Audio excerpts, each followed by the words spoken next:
নাই আমিতো এতিয়া আপোনালোকে গম পাইছে আমাৰ ডিচিচিৰ পৰা নাম আহিছিলে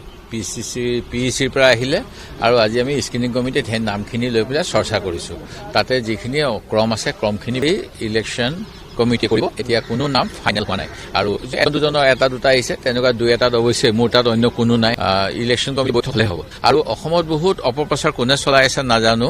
যে ৰাইজৰ দলৰ লগত আমাৰ কথা বাৰ্তা শেষ হ'ল বুলি সকলোকে মই এনেকুৱা অপপ্ৰচাৰত মন নিদিবলৈ অনুৰোধ কৰিছোঁ কোনো সিদ্ধান্ত হোৱা নাই আলোচনা চলি আছে অখিল গগৈ ডাঙৰীয়াই বহুতকেইটা সিটৰ ক্ষেত্ৰত মানে আমাৰ লগত যোগাযোগ কৰি আছে যিমান পৰা যায় একমোডেট কৰিবলৈ চেষ্টা কৰা হৈছে আৰু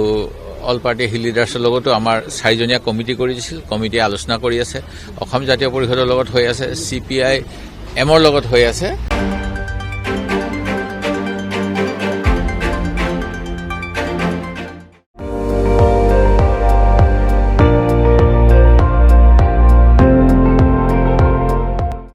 আপুনি চাই আছে ND24